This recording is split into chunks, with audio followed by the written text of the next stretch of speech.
less than an hour from here, so I didn't manage to get to the one orchard that you pick at occasionally. You can't reserve cherries. This is the day when picking starts at 9 a.m. and people can come and pick until we're out. And I didn't make it that day.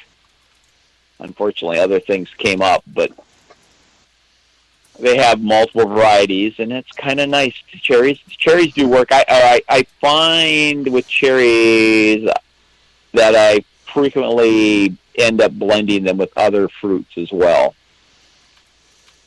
It just seems to give it more character. Hamish is saying he's trying to develop his palate for cherries. Yeah, the only cherry-flavored stuff we have here is medicine. Yeah, so it does hard not. to Oh, boy, that's good. Oh, yeah. Honestly, but that's the thing. It's the only cherry-flavored stuff we have. Man. So what when cherry I taste ripes cherries, don't I'm taste like cherry medicine. ripes don't taste like that. Come on. Liquids and the the candy only you cherry. forgot to bring me. That Americans seem to flavour everything with cherry, and yeah. so the only things that we bring over are everything's flavoured with cherry, but it's all medicine. So all the cough syrup, all the that makes me think of being a underage drinker and as a kid, and cherry slow gin. Man, that stuff was terrible. Yeah. Oh god. Cherry slow gin. Yeah, there was nothing natural in that whole process of making but we that. but as teenagers, we drank it, got shit faced, and thought we were cool. Yeah, well, we didn't know any better then. Yeah, we didn't know. I remember smuggling cherry slow gin into the theater when we went to watch heavy metal in college, and got messed. And that stuff hurt so bad afterwards. Yeah, the only thing that was worse was Ripple. Oh God! For the next day, feeling like crap. Yeah. Gut Mead Live does not support underage drinking. Yes, exactly. And that's on some of those I wasn't underage. Yeah, no, I was to say I was of age. Yeah, I was of age with the incident in the theater, but then I was also smuggling booze into a theater, which is not allowed. Yeah. But, well, yeah. I'm one of the generation where where the alcohol age was 18 for a while before we raised it most of the country back to 21. Yeah. And so, Same here. I was I had to get to 18 before drinking was legal, and I was an oddball. I started college at 17. Oh, wow. And so I couldn't drink at the beginning, legally. Yeah, we were still changing the drinking age when I turned 18, so I was able to drink legally in Florida on our senior skip trip, but not when I got back to Michigan where it was already 21. Well, the funniest one I remember, and we were all 17, a bunch of us in college, early that freshman year, and we were going to the theater. It was an R-rated movie. They carded some of the people in our group, and said, "No, you can't come in. You're too young." And the guy's retort was, "We'll meet you back at the bar, guys." They could go to the bar, but they couldn't get into an R-rated movie. Yeah, well, come on. Now you can go and die for your country at the age of 18, but you can't have a beer before you go. Yeah, well, as I recall, the movie was MASH. Well, there you go then.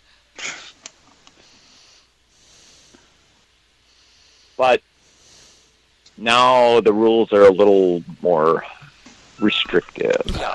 Yeah. So if you really wanted to speculate, when's the U.S. going to legalize home distilling? Yeah, probably not before we die. Yeah, but I have had, we won't mention where or how or whatever. I have had several meads that, somebody I know had said, well, this is what happens if this was to fall into a still. Oh, this is one of your friends from New Zealand where it's legal. Right. Yep, cool. Yes, exactly. Many years ago when we were learning, in that early session, learning how to do BJCP stuff, one of the guys in our, remember that terrible beer last week? Well, I plated it all out, and here's all the things in it, and here's what happens if you distill that down. Yeah, And most of that, some of that bad flavor carries through. Yeah, well, it's funny. I've heard so many people say that about distilling, because I've got friends that are like, just make a mead. It doesn't have to be good, and you can distill it. And I'm like, no, if you start with a bad thing, you end up with a bad thing, even when you distill it. I mean, I'm sorry. Maybe if you're running, three stage setup, to basically, trying to make Everclear. Okay, you're set up to do that. But we're using copper pots and stuff. You can make Everclear from it, and then add kumquats back to it, and then that's true. But it's a lot of work for a bad mead. See, it was much easier going to an engineering college. Finding grain alcohol is never a problem because they couldn't denature the alcohol in the organic chemistry labs. Right. Yeah, the only thing I get to use my still for is distilling water, unfortunately. That's boring. I never put a bad batch of mead through that. It just goes straight down the drain. Mm-hmm. Yeah. Or make apple pie something out of it. I've had distilled products that were made outside of a licensed facility. And some of them are really good. Some of them are, need a lot of work. And, and it's not like you can age that shit out, I mean, it doesn't. No, not so much. Yeah, maybe if they stuck it in an oak barrel for a couple of years, I don't know. But most of them are really harsh. And, so they'll hand it to me and I'll choke it down and go, wow, it's really good, Why are you talking so funny? Yeah, that's smooth. If you don't know how to make your cuts, you're not. I mean, not that I know anything about that. Not that you would know anything about that. Yeah. Not going to make good booze. Yeah. Well, you sort of nominally live in the South, Manny, even if you don't really live in the South. No. I live in the only place you got to go north to go south. Yeah. Yeah, but unfortunately, it's overrun with damn Yankees, so it's not really the South anymore, so, It's the southernmost borough of New York. It really is, yeah. Okay. Yeah, I mean, you go down there, and it's like you'd never know you were in a southeastern state. You never would. Atlanta's the same way. You never know you're in a southern city when you're in Atlanta. You get outside Atlanta, and it's like, you're not from around here, are you, boy? I mean, it's wholly different, but Atlanta is very, very non-denominational, I guess you'd say. It's just not, Southern is not anything. It's just there, Right. So have you... I think most favorite? People in Minnesota don't think of this as a northern, kind of place either. Well, and you don't even hardly sound Minnesotan. Of course, you're most closer to the Twin Cities, right? Yeah. Yeah. So yeah. You'd have to go another 100 miles north to get to down the road side by each, because I'm going down like a Finlander, don't you know?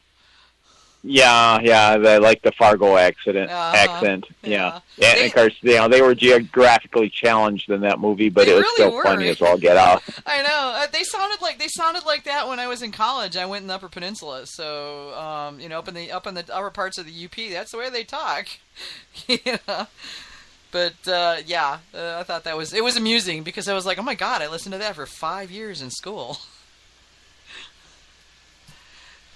Yep. Yeah. So, what? Yeah, I mean, do you do more melomels? Do you do more methaglens for your meads? I mean, what is it? Where do you find yourself? I mostly do melomels. Mostly melomels. I do melomels. Then probably, I'd say I do some traditionals, and then I do very few methaglens. It seems like I do some that might, they're kind of the mix. They've got fruit and spices. So methomels. Yeah. Yeah, the BJCP doesn't quite have that term yet. They really don't. Yeah, well, they haven't adopted weirdomels yet either. I don't know why. I like the term. Yeah, myself. You can bring that up with Gordon Strong and see where that gets you. I'll talk to him next time I see him. I bent his ear about it at the last Macer Cup. I was like, dude, we need weirdomels, and he's like, really? And I'm like, yes, really. He kind of laughed at me. I don't know. We'll see. I can keep bugging him. He'll get it eventually. Okay. If I bug him long enough, he'll give in just to shut me the hell up. I think other people have tried that, and it hasn't worked out well for him yet. Yeah, but he kind of likes me. So, Oh, okay. Yeah, I mean, we get along okay. So, I might be able to get away with it longer than some people. I don't know. We'll see. But, yeah, I mean, sooner or later, we got to come up with something other than other. Other's so boring.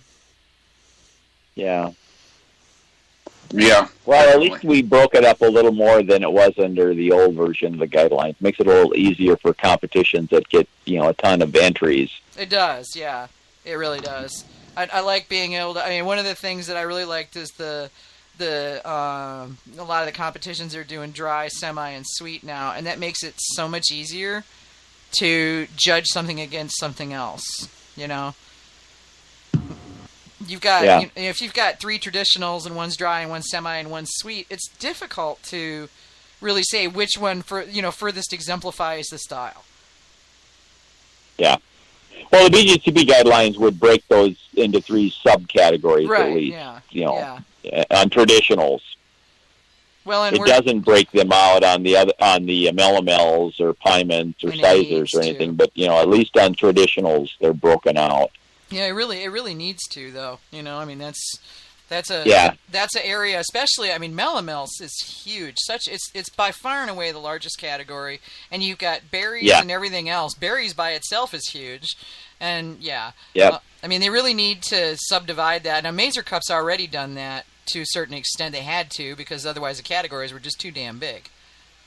Well, yeah, I lobbied Gordon, starting, way before I even really started working on the new guidelines to at least do something to break up the melamels. Yeah. Competitions like MASH out here, for years we've allowed, people to enter as many pyments or melamels as they wanted. They just had to be unique.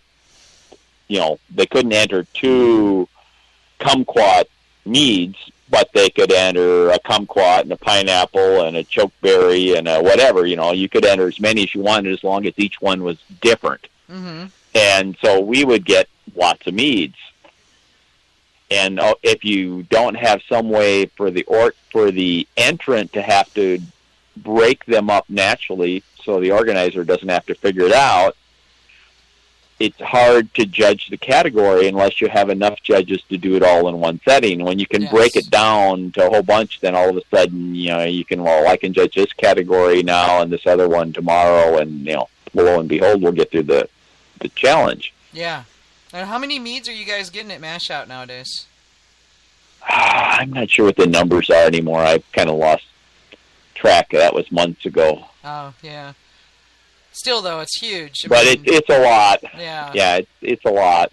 They came in at 600 entries, I think, for home on the Mazer Cup this year. And, if they didn't break it up, there's no way to be able to get through them all. Yeah, we obviously don't get that many at Mash Out because we capped the competition at around 1,000. Yeah. Total, and that's beer and mead combined. Yeah, that home and pro combined was about 1,000 at Mazer. I think they were just under 1,000 this year.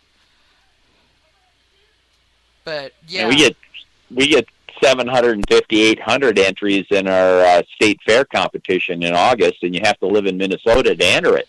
Wow, that's amazing. You guys got a really vibrant homebrew community. That's just meads, or is that everything? Oh no, that's beer and meads. We've tried to get the local, or I've tried to get the local honey people to sponsor the mead thing. Cause it's interesting because the beer stuff, which is done through the Craft Brewers Guild, is in the same building as the wine people and the bee/honey people. And I said, we really should make this, mead thing part of the honey effort. People that make mead are using lots of honey and, really finding, interesting uses for it. And, I have got no response back from them ever. Well, yeah, I won't think about it. And, I guess they have other things to think about, but. So we get a lot of meads, but not 700. Yeah. Well, that's a big fair too. I mean, Yeah. The Minnesota State Fair is one of the larger. I was just gonna say, you guys are in like the top 5 largest fairs in the country, if I remember right. 'Cause, Yeah. Mother